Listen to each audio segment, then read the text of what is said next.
sa Rally for Transparency and Better Democracy sa Quirino Grandstand. Ayan yung stage.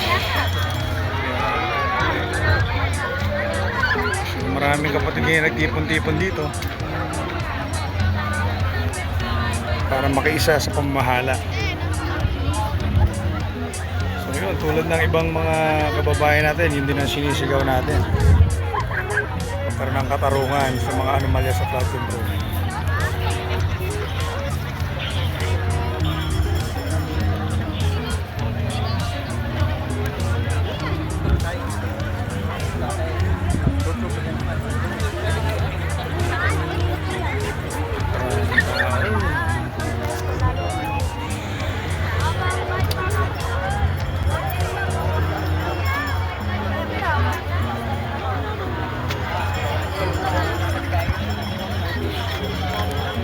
Yan, mga kaganapan dito ngayon sa Quirino Grandstand, Luneta.